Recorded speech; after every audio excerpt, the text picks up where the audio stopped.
Yeah, some are going around in circles. That's what some parents explain the problems going on here in the county to me like this evening. They say while Britten's Neck Elementary School did suffer some damage during Florence's fury, they say their kids have spent way too long on buses to other schools here in the county while they wait for a fix. Tonight, he's live in Lake City, where a tree just missed a family's home. Matt. Yeah, Trey, you heard John talking about just a little bit earlier about trees falling down from the winds from this storm. This tree behind me here survived 2 hurricanes, ice storms, and whatever Mother Nature has thrown at it for its lifetime. Unfortunately, today's storms made that not so as this tree fell down here. That's guilty. Hey, Matt, are things starting to slow down out there or still a steady stream? Yeah, not slowing down as much as you might expect, Trey, in summer. You know, a midterm election, rain in the forecast, all things that could hamper turnout during any election year. But things still seem to be going strong here at Savannah Grove Elementary School. Parris is live on scene. And Matt, what can you tell us? Yeah, Trey, we were out here on in East Lumberton, just across the way here, doing our story for 5 o'clock. Jordy and I, my photographer, we heard gunshots, so we raced over this way, and we were here in time to see a ambulance come down here. This is Saxon Road right behind me. Bay Road here, you can see where an ambulance came out and headed back towards what I assume is medical services somewhere. But if you look back this way down, this is Lafayette Street, where you can see multiple cop cars. ABC 15's Matt Parris is live at the Florence County election headquarters, where he watched those results come in. Yeah, you know, Trey, Summer, it's hard to remember in the many years I've been covering politics here in the PD, an issue that has so divided this normally tight-knit community as this referendum decision has. And tonight, the people have spoken. Police actually just clearing the scene just before 11 here, but I'll tell you what, just before 6 p.m. I was in a meeting actually just across town when we got a tip that police were responding to a shots fired call right here. This is Main Street where it meets MLK Drive right here in Lumberton. The first thing you noticed when you got here on the scene was a white SUV that was just riddled with bullet holes. ABC 15's Matt Parris was there tonight when the decision was made. He's live tonight in the studio with what happens next. Matt? Yeah, Trey, it took more than an hour tonight for Horry County Council members to make a decision on what to do about Administrator Chris Eldridge's contract. When they emerged, though, it was a quick vote to move on without Eldridge on the team. So, Matt, what are you seeing there? You know, Trey, like many folks here on this Good Friday, we've been traveling around the PD. We've been looking for any sign of damage or what the storm was looking like today. Traveling around, we ran into some traffic on I-95, spent some time there, spent some time looking over here in Florence County for some damage. And we happened to come across something else that did some traveling today, and that's this trampoline here to my left that actually traveled from the yard across the road here. From the wind, took it all the way across. You can actually see some grass from, this is supposed to be the top of the trampoline. As the country music continues at CCM Admin, he's got a good old-fashioned love story for you. That's right, plenty to celebrate tonight. Thomas Rhett rocking the stage right now, but that very stage behind me earlier today was the side of a Carolina country wedding. So Matt, what are people saying and doing tonight?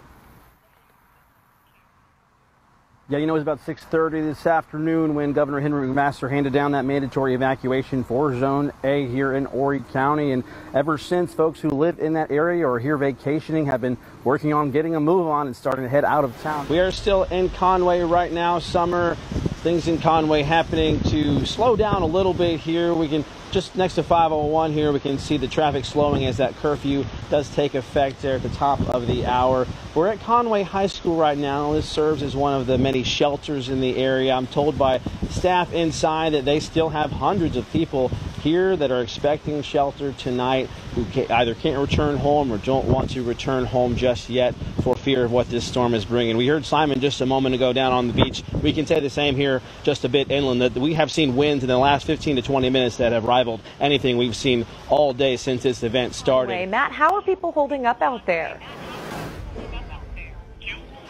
Yeah, you know, it's typical Carolina, Conway strong here, folks. Calm and taking in the rest of what has been a very long day here throughout the Carolinas dealing with Hurricane Dorian. I'll tell you just a little bit about where we started. We started today in Florence in the PD, checking out conditions out there as the rains and winds move through there. Folks out there all day yesterday and today were talking to us concerned just tired and fatigued of dealing with storms like this for so many years. They, of course, breathing a sigh of relief today as they realize that the storm was not as bad as it otherwise could have been. Yeah, Trey Summer, I got here just about 3:30 this afternoon in time to see several people being pulled from a car in the ditch just behind me. Now, this is a swampy area, so that car actually did hit the water before knocking out power to hundreds in the area. 95, we were out looking at storm conditions. This is I-95 northbound. We are still in Florence County. It's slow going here. We've seen some police cars, some highway patrol officers on scene, but we do not see any sort of wreck yet, but I'm to assume that is what is going on. As far as the rain and such, it seems to have tapered off within the last few minutes. Parris is live in Myrtle Beach with the latest piece of this story. Yeah, it was a normal day on the job, guys, for Nick Harrelson. He's a city employee for Myrtle Beach in the Public Works Department. Things changed for him, however, when he looked down and saw something strange and called us at ABC 15 News to try and get some more information. He is live tonight outside the Florence County Judicial Center. Matt. Summer, the gag order means that no one, that's prosecutors, witnesses, no one can share any information on this case. Now, Robert Lee, he's a defense attorney who has experience with high-profile cases. He tells me it's what's best to ensure a fair process for both sides of this case. Yeah, Madeline, things winding down here as the event ends here at 6, but more of the same coming tomorrow as far as anything and everything for you or the outdoor enthusiasts in your family. Now, we know folks here in our state love to get out and enjoy the beauty of the South Carolina outdoors, whether you hunt, fish. Where crews haven't stopped looking. He's live there now with the latest. Matt. Trey Summer, crews taking a break right now, but getting ready to go back in as they continue their search tonight for 41-year-old John Thomas. His wife says he hasn't been seen since just after midnight last night. She says it all started when they came to wash their troubles away here in the Lumber River. Just having like this, like this little fun night, trying to get away from the house, not think about our troubles for a little while. It started out that way, but ended in tragedy. 41-year-old John Thomas and another friend set out to cool off a hot summer night in the river, but the river's current was too much, even for an experienced swimmer like Thomas. Thomas's wife, Melissa, says it happened in the blink of an eye. They jumped straight out from the dock that way, and I guess the current being so strong, it took them out that way. John was like, "Help me, y'all, I can't make it back." And I said, "Baby, swim, swim, come on." And I was like, "Mitch, he can't make it, jump in after him." So he jumped in after him. Thomas's friend couldn't reach him. Mrs. Thomas says her husband is 6 feet 2 inches tall and was too much for the friend to hold on to. Last thing John said to me was, "Help me." And he started gurgling.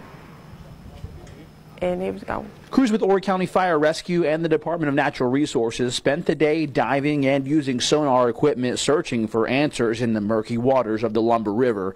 Family members looked on nervously as morning turned to afternoon, hoping and praying for any sign of Thomas. God's going to take care of you. Dear precious Heavenly Father, Lord, please touch this woman, Lord. Please touch this rescue mission, Lord. Please, Lord, please find the body, Lord. Praying to take home their husband and friend, hoping to leave with more than regret. I kind of blame myself too because I didn't jump in to try to help him. I'm not a good swimmer. Y'all might have been coming to the search for 2 bodies instead of 1. Yeah, tragic scene out here all day today. Now, crews say they plan to continue searching here until night falls. They're kind of frustrated. They say they would have hoped to have found something by now, but they have not yet. We're told the Lumber River here can be as deep as 4 to 10 feet in some spots. Coming up at 7, I'll have more on why dispatch could not tell exactly where they wanted their emergency services to go last night here on the Horry and Marion County lines. That's coming up at 7. For now, live in Nichols, Matt Parris, ABC 15 News.